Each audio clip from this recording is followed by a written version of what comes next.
Hi hello வணக்கம். இன்னைக்கு நம்ம அரவிந்த் சீனிவாசன் டைரக்ஷன்ல கிஷன் தாஸ், ஸ்மிருதி வெங்கட், பாலசரவணன் அப்படின்னு சொல்லிட்டு ஏகப்பட்ட பேர் நடிச்சு வெளியான படம் தான் தருணம். இந்த படத்தோட திரைவிமர்சனத்தை பாக்குறதுக்கு முன்னாடி நம்ம சேனல் நீங்க சப்ஸ்கிரைப் பண்ணி வச்சுக்கோங்க. அப்பதான் நான் போடுற வீடியோ உங்களுக்கு வந்து கிடைக்கும்.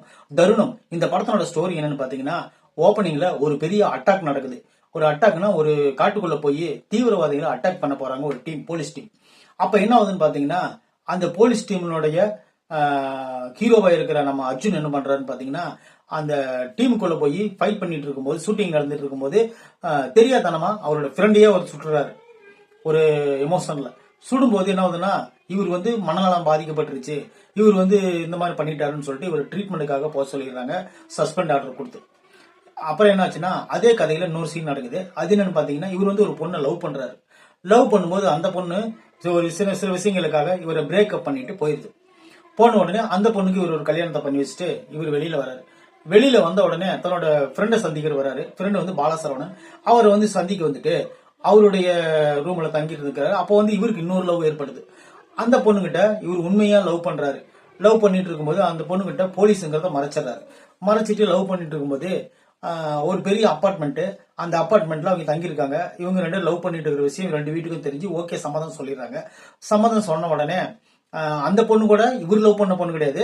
அப்பா அம்மா பார்த்து கல்யாணம் பண்ணி வச்சு நான் எனக்கு பொண்ணு வேண்டாம்னு சொல்றாரு. அப்ப அம்மா வந்து நான் உனக்கு ஏதோ ஒரு பொண்ணு கல்யாணம் பண்ணி வைக்கிறேன்னு சொல்லிட்டு வலுக்கட்டாயமா பண்ணி வைக்கிறாங்க. அது ஓகேன்னு சொல்லிட்டு அந்த பொண்ணு ஒரு கரெக்டா ஓகேனால லவ் பண்ண ஆரம்பிக்கிறாங்க. லவ் பண்ண ஆரம்பிச்சோன்னே கல்யாணம் பண்ணி வைக்கிறதுக்கு தயாராகிறாங்க. இப்ப ஒரு ட்விஸ்ட் நடக்குது என்னன்னா, அந்த பொண்ணு வந்து யதார்த்த தரமா அந்த பிளாட்ல வசிக்கக்கூடிய ஒரு பையனை கொலை பண்ணிடுறான். அந்த கொலைய நம்ம ஹீரோ வந்து போய் பார்த்து அந்த கொலையை வந்து போலீஸ் இன்வெஸ்டிகேஷனுக்கு எப்படி மாட்டாம தப்பிக்கணும், அந்த கொலை எப்படி மறைக்கணும்னு சொல்லிட்டு அதை மறைக்கிறாரு. மறைக்கும் போது பல திடுக்கிடும் உண்மைகள் வெளியே வருது. இதுதான் இந்த தருணம் படத்தினுடைய கதை. இந்த தருணம் படம் வந்து ஆரம்பத்துல நம்ம பார்க்கும்போது ஒரு அதே இன்ஸ்பெக்டர் கேரக்டர், அதாவது ஒரு போலீஸ் அவங்க வந்து ஸ்குவாடை கூட்டிட்டு போய் அவங்க ஷூட் பண்றவர்களும் நம்மளுக்கு வந்து ஒரு திக்கா ஒரு நிமிடங்களா இருந்துச்சு. அதுக்கப்புறம் வந்து ஒரு லவ் சீனுன்னு குதிச்ச உடனே அது வந்து வழக்கம் போல படமா மாறிடுச்சு.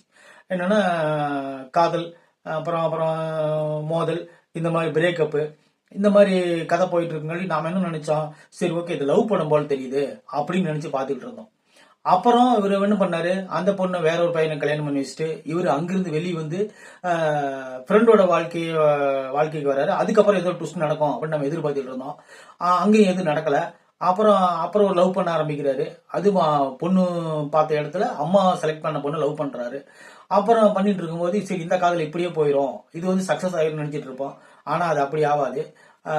இன்னும் சில விஷயம் ட்விஸ்டுகள் உள்ள வச்சு ஃபர்ஸ்ட் ஹாப் முழுக்க ஒரு ஆவரேஜ் டிராமாவா கொண்டு போனவங்க, செகண்ட் ஹாப் வந்து ஒரு த்ரில்லர் டிராமாவா முயற்சி பண்ணியிருக்கிறாங்க. அதுல கொஞ்சம் வேகத்தை இன்னும் கொஞ்சம் சுறுசுறுப்பா கூட்டியிருந்தாங்கன்னா கண்டிப்பா இந்த தருணம் படம் வந்து ஒரு நல்ல மிகச்சிறந்த ஒரு படமா வந்திருக்க வாய்ப்பு இருக்குது.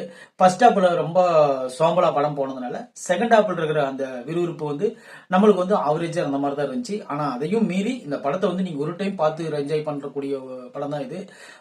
சில காட்சிகள் வந்து கொஞ்சம் சலிப்பாகிற மாதிரி பாடல்கள் அமைஞ்சா கூட ஒரு சில பாட்டு நல்லா தான் இருக்குது, பார்த்து ரசிக்க முடியாது. ஹீரோயின் பரவாயில்ல, நல்லா நடிச்சுக்கிறாங்க.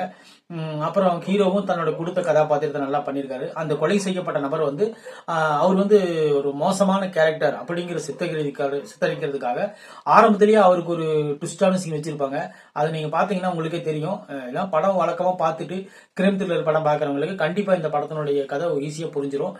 ஏன்னா இன்டர்வலுக்கு அவங்க கதையெல்லாம் சொல்லிடுவாங்க. அதுக்கப்புறம் என்ன நடக்க போகுது அப்படிங்கிறது உங்களுக்கு ஆட்டோமேட்டிக்கா தெரிஞ்சிடும். ஆனா இருந்தாலும் இந்த படம் வந்து பார்த்து ரசிக்க ஓரளவுக்கு நல்லா ஒரு டைம் பார்த்து நீங்க ரசிக்கலாம்.